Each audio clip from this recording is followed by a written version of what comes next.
प्यारे दोस्तों, गुलदस्ता हिंदी चैनल पर सबका स्वागत है. പ്രിയമുള്ളവരെ, എല്ലാവരും പരീക്ഷയ്ക്കുള്ള തയ്യാറെടുപ്പിലായിരിക്കുമല്ലോ അല്ലേ? അപ്പോൾ ഇന്നത്തെ ഈ ഒരു വീഡിയോയിൽ ഹിന്ദി പരീക്ഷയ്ക്ക് നിങ്ങൾ പഠിക്കുന്ന സമയത്ത് എന്തെല്ലാം കാര്യങ്ങളിൽ ശ്രദ്ധ പതിപ്പിക്കേണ്ടതുണ്ട്, പ്രാധാന്യം കൊടുക്കേണ്ടതുണ്ട് എന്നതിനെ സംബന്ധിച്ചാണ് പറയാൻ പോകുന്നത്. ഓക്കെ, അപ്പോൾ എല്ലാവരും വീഡിയോ അവസാനം വരെ കാണാൻ ശ്രദ്ധിക്കുമല്ലോ. അപ്പോൾ നിങ്ങൾ ഹിന്ദിയിൽ എണ്ണം പഠിച്ചിട്ടുണ്ടാവുമല്ലോ. 1 2 3 4 5 6 7 8 9 10 10 വരെയുള്ള എണ്ണങ്ങൾ നിങ്ങൾ നിർബന്ധമായിട്ടും പഠിച്ചിരിക്കണം. അതിനെ ആസ്പദമാക്കി അപ്പോൾ ചിത്രത്തിൽ പല എണ്ണത്തിലുള്ള ജീവജാലങ്ങളുടെയോ ഒക്കെ കൊടുക്കാം. അപ്പോൾ പക്ഷികളാവാം, അതിൽ എണ്ണം എഴുതാൻ ഉണ്ടാവാം. ഉദാഹരണമായിട്ട് 5 പക്ഷികളുടെ ചിത്രം കൊടുത്തിട്ട് ഡാഷ് ചിടിയാം എന്ന് കൊടുത്തിട്ടുണ്ടെങ്കിൽ അവിടെ എന്ത് ചെയ്യണം? 5 ചിടിയാം. അപ്പോൾ 5 നിങ്ങൾ എഴുതേണ്ടി വരും. അപ്പോൾ 5 എങ്ങനെ ഹിന്ദിയിൽ എഴുതാം എന്ന് നിങ്ങൾ പഠിച്ചിരിക്കണം. അപ്പോൾ അങ്ങനെ ഓരോ എണ്ണങ്ങളും നിങ്ങൾ മനസ്സിലാക്കുക. അതുപോലെ തന്നെ മറ്റൊന്നാണ് സുപ്രധാന വാക്കുകൾ, അതായത് ഭാലു, ബന്ദർ, ചിടിയ, പേട്, സന്തര അതുപോലെയുള്ള വാക്കുകളല്ലേ നിങ്ങൾ നിർബന്ധമായിട്ടും പഠിക്കുക. ഓക്കെ, ഞണ്ടിനെന്ത് പറയും? കേക്കട അല്ലേ? അപ്പോൾ അത്തരം വാക്കുകളും കൂടി നിങ്ങളൊന്ന് മനസ്സിലാക്കി വെക്കുകയാണെങ്കിൽ നന്നായിരിക്കും. അതുപോലെ തന്നെ കളറുകൾ നിങ്ങൾ നേരത്തെ പഠിച്ചതാണല്ലോ, കളറുകൾ. അപ്പോൾ ആ കളറുകളുടെ പേരുകൾ മനസ്സിലാക്കി വെക്കുക. അതായത് പീല, മഞ്ഞ, ലാൽ, ചുവപ്പ്, അങ്ങനെയുള്ള നിറങ്ങളില്ല, ആ നിറങ്ങളുടെ പേരുകൾ നിർബന്ധമായിട്ടും പഠിക്കുക. അതുപോലെ തന്നെ പോസ്റ്റർ നിങ്ങൾ പഠിച്ചിട്ടുണ്ടാവും. അപ്പോൾ പോസ്റ്റർ തയ്യാറാക്കി പഠിക്കുക. ഓക്കെ, അപ്പോൾ എങ്ങനെ ആണ് പോസ്റ്റർ തയ്യാറാക്കേണ്ടത്? അപ്പോൾ സന്ദേശ പോസ്റ്ററൊക്കെ അല്ലേ നിങ്ങൾ പഠിച്ചിട്ടുണ്ടാവില്ല. അപ്പോൾ സന്ദേശം കൊടുത്തുകൊണ്ടുള്ള പോസ്റ്റർ, അതോടൊപ്പം സന്ദേശവും അതിനെ യോജിക്കുന്ന ചിത്രവും ബോർഡറൊക്കെ വരച്ച് നല്ല കളർഫുള്ളാക്കി തയ്യാറാക്കുന്ന പോസ്റ്റർ നിങ്ങൾ നന്നായിട്ട് മനസ്സിലാക്കണം. അതുപോലെ കെ ഊപ്പർ കെ നീച്ചെ എന്നതിൻ്റെ വ്യത്യാസം മനസ്സിലാക്കുക. കെ ഊപ്പർ എന്ന് പറഞ്ഞാൽ എന്താണ്? മുകളിൽ എന്നുള്ള അർത്ഥമാണ് വരിക അല്ലേ? അതായത് ഉദാഹരണമായിട്ട് പേട് കെ ഊപ്പർ മോർ ഹേ, മരത്തിന് മുകളിൽ എന്തുണ്ട്? മയിലുണ്ട് അല്ലേ? അതുപോലെ കെ നീച്ചെ എന്ന് പറഞ്ഞാൽ താഴെ എന്നുള്ള അർത്ഥത്തിലാണ് ഉപയോഗിക്കുന്നത്. അപ്പോൾ ഉദാഹരണമായിട്ട് പേട് കെ നീച്ചെ ഗായ് ഹേ, മരത്തിന് താഴെ അല്ലെങ്കിൽ മരത്തിൻ്റെ ചുവട്ടിൽ പശുവുണ്ട്. ഊപ്പർ എന്ന് പറഞ്ഞാൽ മുകളിലൊന്നും, നീച്ച എന്ന് പറഞ്ഞാൽ താഴെ എന്നുള്ളതാണ്. അപ്പോൾ അതിനെ കൂടെ എന്ത് ചെയ്യും? മുന്നിൽ കെ ചേർക്കാറുണ്ട്. അപ്പോൾ പേട് കെ ഊപ്പർ, പേട് കെ നീച്ചെ എന്നിങ്ങനെ വരും. ഓക്കെ, അപ്പോൾ അതും നിങ്ങൾ ഒന്ന് മനസ്സിലാക്കി വെക്കുക.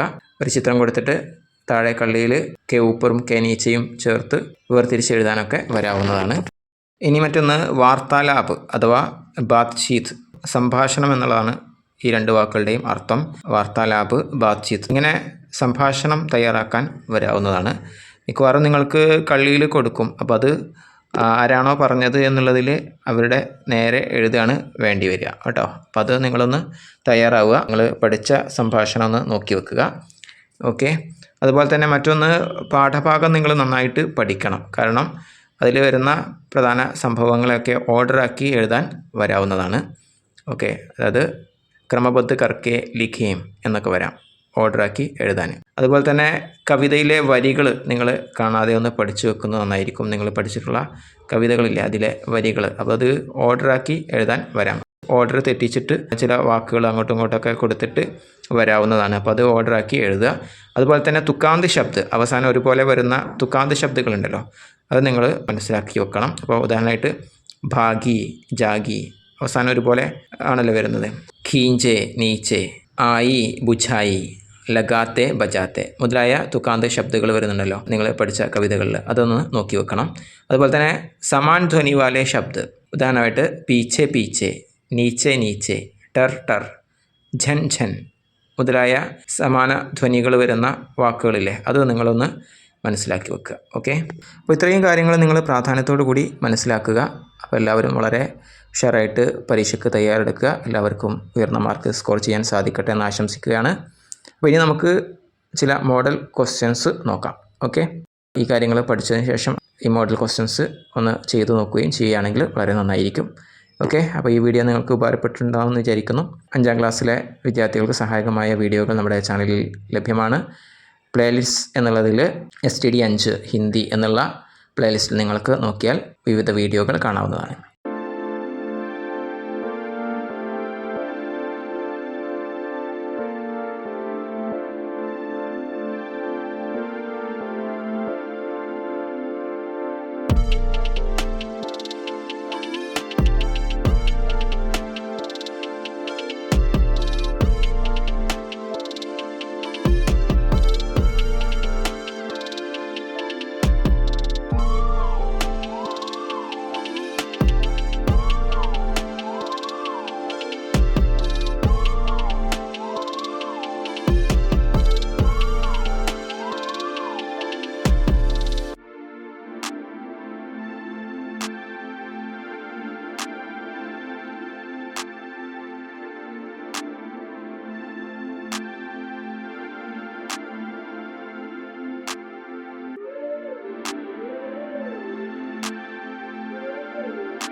सबको धन्यवाद।